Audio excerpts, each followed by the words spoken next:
사도신경으로 신앙 고백 드리겠습니다. 나는 전능하신 아버지 하나님 천지의 창조주를 믿습니다. 나는 그의 유일하신 아들 우리 주 예수 그리스도를 믿습니다. 그는 성령으로 잉태되어 동정녀 마리아에게서 나시고 본디오 빌라도에게 고난을 받아 십자가에 못 박혀 죽으시고 장사된 지 사흘 만에 죽은 자 가운데서 다시 살아나셨으며 하늘에 오르시어 전능하신 아버지 하나님 우편에 앉아 계시다가 거기로부터 살아있는 자와 죽은 자를 심판하러 오십니다. 나는 성령을 믿으며 거룩한 공교회와 성도의 교제와 죄를 용서받는 것과 몸의 부활과 영생을 믿습니다. 아멘. 찬송가 361장 찬송 드리겠습니다.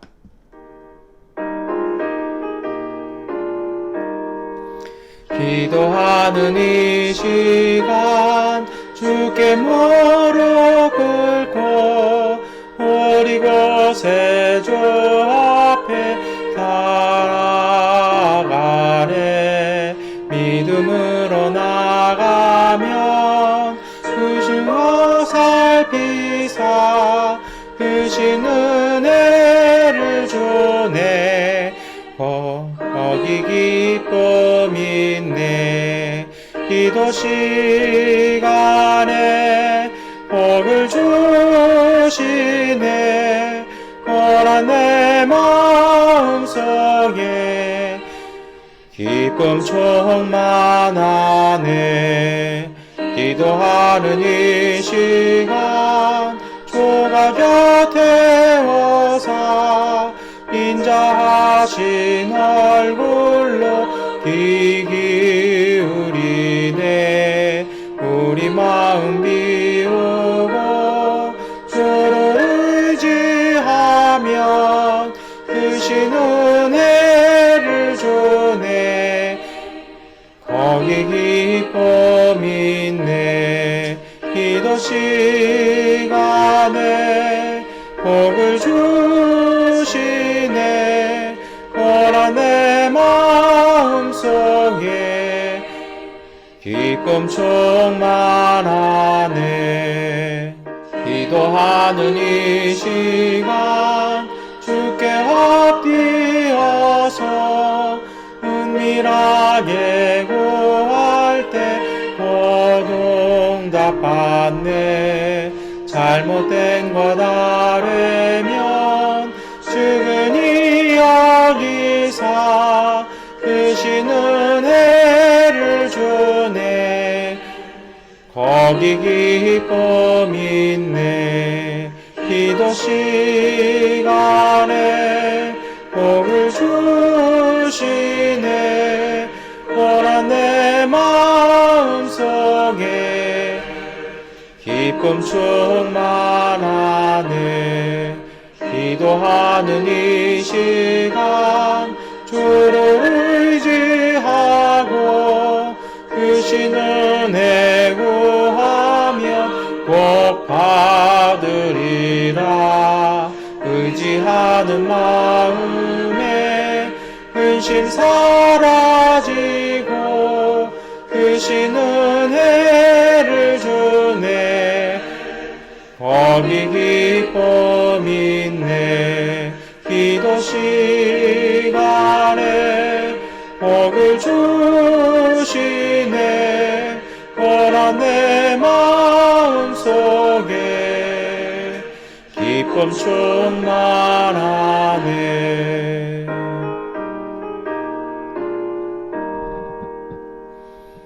오늘은 성경 말씀을 두 군데 읽으려고 합니다. 먼저 잠언 3장 13절 14절 그리고 17절 18절 말씀입니다. 세 번역본으로 함께 읽겠습니다. 지혜를 찾는 사람은 복이 있고 명철을 얻는 사람은 복이 있다. 참으로 지혜를 얻는 것이 은을 얻는 것보다 낫고 황금을 얻는 것보다 더 유익하다. 지혜의 길은 즐거운 길이요 그 모든 길에는 평안이 있다. 지혜는 그것을 얻는 사람에게는 생명의 나무이니 그것을 붙드는 사람은 복이 있다. 아멘. 두 번째 말씀은 시편 119편 65절부터 72절까지의 말씀입니다. 함께 읽겠습니다. 주님께서 약속하신 대로 주님께서는 주님의 종인 나를 잘 대해 주셨습니다. 내가 주님의 계명을 따르리니 올바른 통찰력과 지식을 주십시오. 내가 고난을 당하기 전까지는 잘못된 길을 걸었으나 이제는 주님의 말씀을 지킵니다. 선하신 주님, 너그러우신 주님, 주님의 율례들을 내게 가르쳐 주십시오. 오만한 자들이 거짓으로 내 멍에를 훼손시켰지만 나는 온 정성을 기울여서 주님의 법도를 지키겠습니다. 그들의 마음은 무뎌 분별력을 잃었으나 나는 주님의 법을 즐거워합니다. 고난을 당한 것이 내게는 오히려 유익하게 되었습니다. 그 고난 때문에 나는 주님의 율례를 배웠습니다. 주님께서 나에게 친히 일러주신 그 법이 천만 금은보다 더 귀합니다. 아멘. 네, 우리 한가위 추석날 아침 함께 이 새벽에 예배드리게 되어서 반갑습니다. 여러분, 한가위 명절 오늘 동안 우리 함께 하시는 모든 시간 속에 하나님의 은혜와 복이 함께 하시기를 축원합니다. 그리고 특별히 양곤을 지키시는 분들에게 더 큰 위로와 그리고 행복 가득하시기를 더 기도합니다. 어제 이제 제 선배 목사님이 저한테 이렇게 카톡 하나를 추석에 관련된 카톡 인사문을 하나 보내주셨어요. 근데 밑에 봤더니 이제 추석 음식들이 쫙 이렇게 있는 거예요. 그래서 요즘은 제가 제일 먹고 싶은데 지금 1년째 못 먹는 음식 아마 앞으로도 못 먹을 거라고 생각을 하는데요. 먹으면 안 되는 음식이거든요. 약과입니다. 그래서 뭐 약과서부터 시작해서 뭐 추석 모든 명절의 음식에 이렇게 사진들을 놓고 그 밑에다가 뭘 이렇게 달아놨냐면 음식에 이제 종합 칼로리 수를 쫙 이렇게 했어요.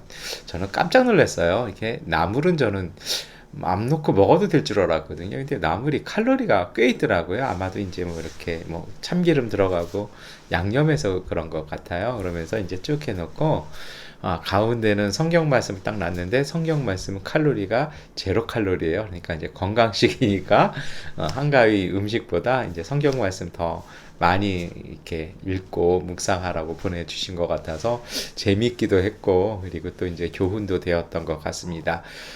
그걸 보면서 저는 그런 생각을 해봤어요. 이렇게 보면 뭐 갈비찜, 불고기, 뭐 송편, 뭐 쭉 추석 음식들 이렇게 다 적어놨어요. 그런데 이제 문제는 뭐냐면 제가 이제 약과 얘기도 이렇게 드렸습니다만 이렇게 생각만 해도 저희가 사실 이제 이름만 들어도 이게 정말 먹고 싶다. 이 고향의 맛, 특별히 이 명절의 맛 이런 게 있잖아요. 근데 저는 많이 먹으면 안 되거든요. 근데 입에서는 땡겨요. 근데 몸에서는 먹으면 안 되는 거죠. 근데 여러분, 굳이 오늘 이 새벽에 이 말씀을 드리는 이유가 있습니다. 그걸 구별하는 게 사실은 지혜입니다. 오늘 우리가 잠언의 말씀도 읽으셨고 시편의 말씀도 읽으셨는데요. 주제는 한 가지입니다. 지혜라는 것이죠. 그래서 오늘 잠언 3장 그 13절에도 뭐라고 되어 있습니까? 지혜를 찾는 사람 복이 있고 명철 얻는 사람 복이 있다라고 이렇게 되어 있죠. 그리고 뭐 17절에도 지혜를 얻는 길은 즐겁다. 모든 길은 평안이 있다. 뭐 이렇게 쭉 해서 지혜를 얻는 것이 중요하다는 이야기를 합니다.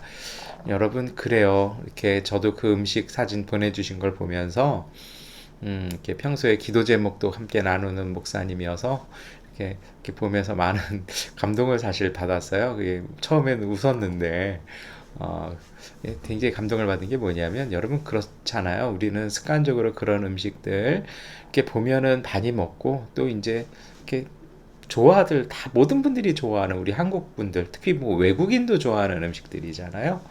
그런데 문제는 뭡니까? 이제 저 같은 사람은 제 몸에는 이렇게 먹어서는 안 되니까 어떻게 하는 거예요? 입에서 땡기는 것이 아니라 이게 생각으로 땡기는 것이 아니라 저한테는 좋지 않은 거니까 분별해서 자제해야 하는 것이죠. 대신에 이제 그것을 자제하는 대신에 성경을 읽고 뭐 이러는 시간들 뭐 또 성경 말씀뿐만이 아니라 그래요. 뭐 우리에게 유익한 것들이 참 많은데 그런 길들을 선택하는 건 이게 무미건조하고 재미없는 것 같지만 그것의 유익함을 볼 줄 알아서 그것을 선택하는 사람, 저는 이것이 지혜라고 생각합니다. 2주 전에도 제가 지혜에 대해서 이렇게 잠언 말씀 함께 나누면서 그런 말씀 드렸어요. 지혜를 이렇게 잠언은 자꾸 이렇게 사람처럼 의인화해서 소개하는 부분들이 이렇게 있다라는 얘기 말씀드렸잖아요. 왜 그랬다고 그렇게 말씀드린 이유 중에 하나가 이것입니다. 무엇이냐면 지혜라는 것은요, 내가 갖는다고 가질 수 있는 것이 아니라는 것입니다.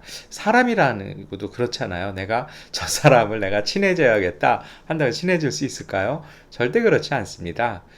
인격이 있는 것은요, 이렇게 사귐을 통해서 우리가 함께 소유할 수 있는 것이 아니라, 예, 교류할 수 있는 것이죠. 그래서 성경은 잠언은 아마도 그걸 은연중에 우선은 이야기해주고 있는 것 같습니다. 지혜는요, 소유하는 것이 아니라 사귐을 통해서 순간순간 깨달아지는 것이거든요. 그런데 문제는 무엇입니까? 그것을 하기 위해서는요, 노력도 필요하고 그것을 선택하는 것이 필요해요. 첫 번째로 제일 중요한 게 사실은 그것이 가치관일 수 있어요. 좋은 것을 보고 좋은 것으로 봐줄 수 있는 그런 눈.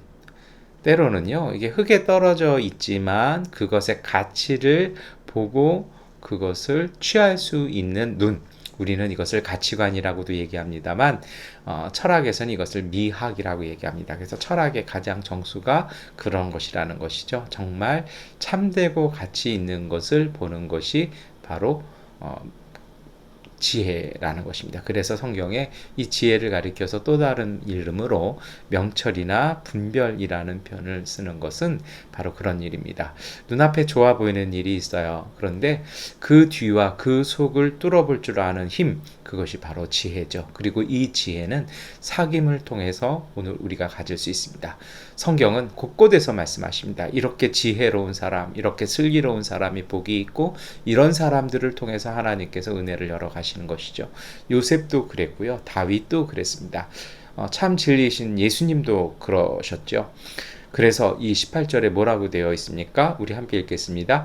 지혜는 그것을 얻는 사람에게는 생명의 나무이니 그것을 붙드는 사람은 복이 있다. 생명의 나무라는 말씀이요, 이 구약 성경에서 창세기, 에덴 동산 이후로 거의 처음 나오죠. 그 선악과 먹었잖아요. 먹어서 문제가 됐는데 생명나무를 붙드는 것이 그게 무엇이라는 것입니까? 지혜를 얻는 사람, 그 사귐을 통해서 지혜를 얻는 사람에게 주어지는 하나님의 축복이라는 것입니다. 이러한 지혜를 그러면 어떻게 해야 할까요? 그것이 바로 시편 119편 65절부터 72절의 말씀에 잘 나타나 있습니다. 저는 오늘 이 아침에 굳이 한 말씀을 꼭 집어서, 특히 제게 새벽에는 거의 한두 구절은 우리가 함께 읽잖아요. 그 한두 구절을 오늘 꼭 한 절을 이렇게 꼭 집어서 함께 읽는다면 저는 66절 말씀 읽고 싶습니다. 우리 함께 읽겠습니다. 내가 주님의 계명을 따르리니 올바른 통찰력과 지식을 주십시오. 왜 그러냐면요, 제가 잠언 말씀 읽을 때 그런 말씀 드렸잖아요. 지혜는 내가 소유하는 것이 아니라 사귐을 통해서 얻어지는 것이라고요.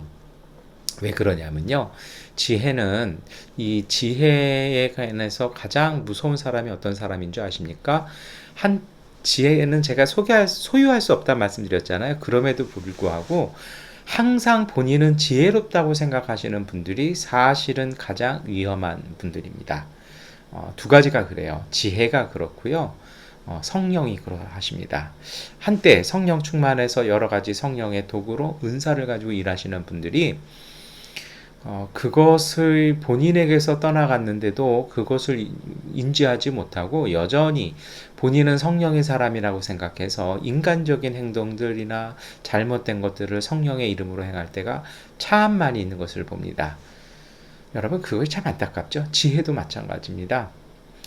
그래서 이 지혜는요, 어떻게 얻어지냐면 그것이 66절의 말씀인데 주님의 계명을 따르는 것입니다. 하나님의 말씀을 따라 살려고 할 때 문제는 여기서 잘 보셔야 돼요. 어떤 분들은 이것을 쉽게 읽어내시면요, 하나님의 말씀이 지혜니까 그 말씀만 읽고 그대로 행동한다라면 지혜가 있고 나는 생명의 나무를 붙든다 라고 생각하실 수 있습니다. 그런데 아닙니다. 여러분, 우리가 역사나 이런 데 보시면 성경 말씀대로 행했다가 얼마나 많은 잔인한 일을 하고 얼마나 정말 인간으로서 해서는 안 된 일을 하는 그런 역사의 흔적들이, 신앙의 과오들이 정말 많이 있습니다. 중세 때 보세요. 뭐 난리도 아니에요. 그래서 제가 언제 한번 말씀을 드렸습니다만, 비기독교인이 기독교인을 죽인 숫자보다 기독교인이 기독교인을 죽인 숫자가 더 많아요. 이게 유럽에서 많이 일어난 것이죠. 뭐 카톨릭이다, 개신교다, 유대교다 해서 죽인 숫자가 더 많다라는 것입니다. 제가 무슨 말씀을 드리려고 하냐면요.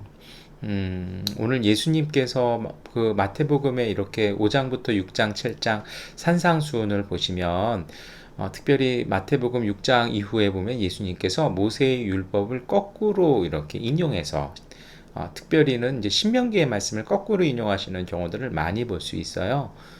이 왜 그러냐면요. 사실은 말씀이라는 것은, 캐논이라는 것은 이렇게 압축되어 있거든요. 그게 하나의 지침이에요. 그러면 문화적으로나 삶의 스타일이 다 다양하잖아요. 그러면 성서를 바르게 읽는 것은 이 말씀을 그대로 이해해서 그냥 교과서적으로 하는 것. 지난주에도 말씀드렸습니다만, 좀 탈레반이 저는 가슴 아픈 단체이기도 한데요. 뭐 유대인들, 특히 바리새주의도 마찬가지입니다만, 이 사람들은 너무 이제 역사적으로 급급하고 삶의 상이 척박하다 보니까 교조주의가 된 것이죠. 그래서 21세기를 살아가면서도 아직도 뭐 15세기, 10세기, 뭐 최소한 뭐 7세기, 뭐 이렇게 과거에 있던 그거를 원형 그대로를 지금도 해야 된다고 해서 막 그렇게 이제 하는 거를 볼 때마다 참 마음이 아픕니다. 때로는 한국 교회가 그렇게 할 때도 참 많이 있습니다. 그래서 이것은 다른 뭐 이슬람이나 뭐 불교에서만 있는 것이 아니고요. 모든 종교에서 일어나는 일이죠. 그냥 경전에 적힌 것을 문자 그대로만 지킨다라는 것, 이거는 지혜가 아니라 오히려 저는 예수님을 이렇게 가둬버리는 것 같아요. 그래서 예수님께서 성전을 허물고 세우신다라는 말씀을 하신 것 같아요. 그러니까 무슨 말씀이냐면요. 주님의 계명을 따른다라는 것은요. 그것을 문자적으로 읽고 그것을 문자적으로 실천하는 것이 아니라 정말 이 말씀의 의미가 무엇이고 이 말씀에 잘 지키고 잘 따르기 위해서는 내가 어떻게 해야 될지를 실질적으로 잘 그 방안들을 생각해 놓는 것들이 필요합니다. 이 복음서를 보시면 유대인들이, 특별히 바리새인들이 성경에 이렇게 돼 있는데 선생님은 뭐라고 하시겠습니까? 이렇게 돼 있잖아요. 그래서 이 세금을 누구에게 대야 되느냐 막 이러는 것들이요. 예수님은요 그거를 정말 잘 현실에 맞게끔, 정말 삶에 맞게끔, 그리고 2000년이 지나간 오늘 우리의 삶에도 맞게끔 다시 해석해서 내놓으시잖아요. 여러분, 이러한 것이 바로 그러한 묵상이 지혜를 찾아가는 길이라는 것입니다.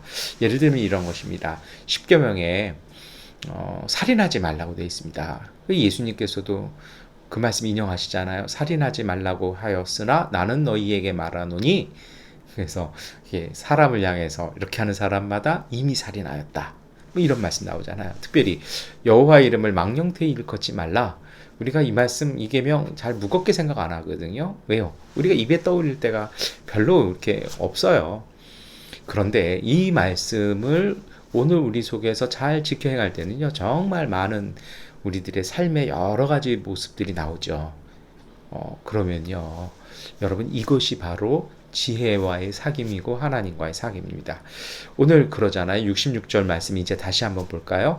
내가 주님의 계명 따르리니 올바른 통찰력과 지식을 주십시오. 이 무슨 얘기입니까? 그것을 어떻게 하면 이 하나님의 말씀을 내 삶 속에서 잘 지키고 행동할까를 생각하다 보니까 성령께서 우리 가운데 주시는 답이 있다라는 것입니다. 그것이 무엇입니까? 통찰력입니다. 통찰력은 뭐예요? 꿰뚫어 보는 거죠. 이것이 지금은 좋은데, 예를 들면 제가 먹는 얘기로 시작했습니다만, 그 약과를 내가 먹는 게 지금은 맛있으나 이 약과를 먹음으로써 제 몸 안에 이 어떠한 결과들이 일어날지를 꿰뚫어 보는 힘, 이것이 바로 통찰력입니다. 오늘 내가 하고 싶은 일이 있어요. 오늘 우리가 선택해야 될 일이 있어요. 근데 그 일을 행했을 때 이것이 어떻게 변화될지를 알게 되는 힘, 통찰력을 성령이 주시는 것입니다. 두 번째로 주시는 힘이 있죠. 그것은 지식입니다. 그것을 잘 만들기 위해서, 그것을 잘 실천하기 위해서는요, 그 하나님께서 주신 통찰력으로 뭔가를 보여주셨잖아요. 그러면 정말 신앙에서 제일 무서운 게 뭐냐면 그 막무가내거든요. 그냥 뭐 믿음이라고 하는데 저는 그 믿음 아닌 것 같아요. 그냥 무대뽀로 하시는 분들 있어요.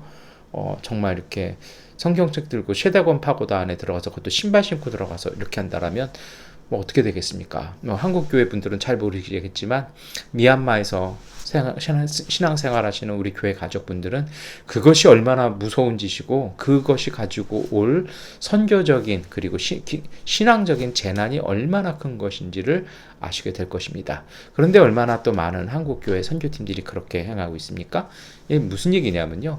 하나님 주신 그 통찰력을 꿰뚫어 봤다라면 그것이 가능하도록 만들기 위해서는요. 풍부하게 하나님께서 주시는 지식들, 하나님의 성령께서 이끌어 가시는 그 우리들의 학습을 통해서 그 전문적인 것을 통해서요. 하나님께서는요. 그 모든 일들을 행할 수 있도록 이끌어 가신다는 것입니다. 특별히 그래요. 통찰력이 있는 분들은요. 부족함을 합니다. 제가 제일 무서운 분들 그러잖아요. 말씀드렸잖아요. 본인이 지혜롭다고 생각하시는 분들이요. 가장 무섭다고 말씀드렸잖아요. 정말 지혜로운 분들은요. 부족함을 알아요. 그래서 어떡합니까? 가르치기보다는 배우기를 즐겨 하시고 자신이 통찰력을 지녔기 때문에 그 분야에 대한 전문적인 것들을 더 알고 그것이 알기가 힘들다라면 같이 협력하는 방안들을 그리고 전문가들이 하는 이야기들을 귀담아 들을 줄 아는 삶의 태도를 지니게 되어 있습니다.